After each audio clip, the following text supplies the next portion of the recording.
इलेक्ट्रिकना चिंबदगी मखुद अनिमक लेंबो ओटपा ngamखिद्रबा इनाउचादा मतेंग पांखरे।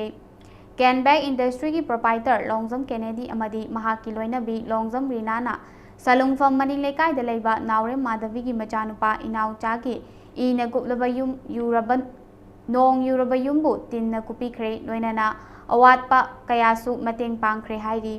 पनबा याबदी इनाउचा इलेक्ट्रिकना चिंबदगी मतम सांगना लेंबो ओटपा ngamdabada natana layeng फाइदुना लेरखिबनी हाइरी। Mummy टीवीना चेटलुबगी पाउदम अमा लौबिरसी।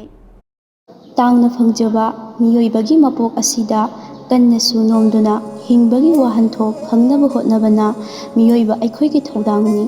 अदुबु तंबा ngamdaba नुंगदंबगी नुंगदम खोलना सलुंगफम मनिंग लेकाइदा लेबा नावरेम माधवीगी मचानुपा इनाउचा लाइबक थिबा थौदोक अमदा इलेक्ट्रिकना सिंगबदगी मखुद अनिमक लेंग ओटपा ngamdabada natana layeng फाइदुना सुबा nova ngamdana matang sangna layengba ngamdana lerakhi।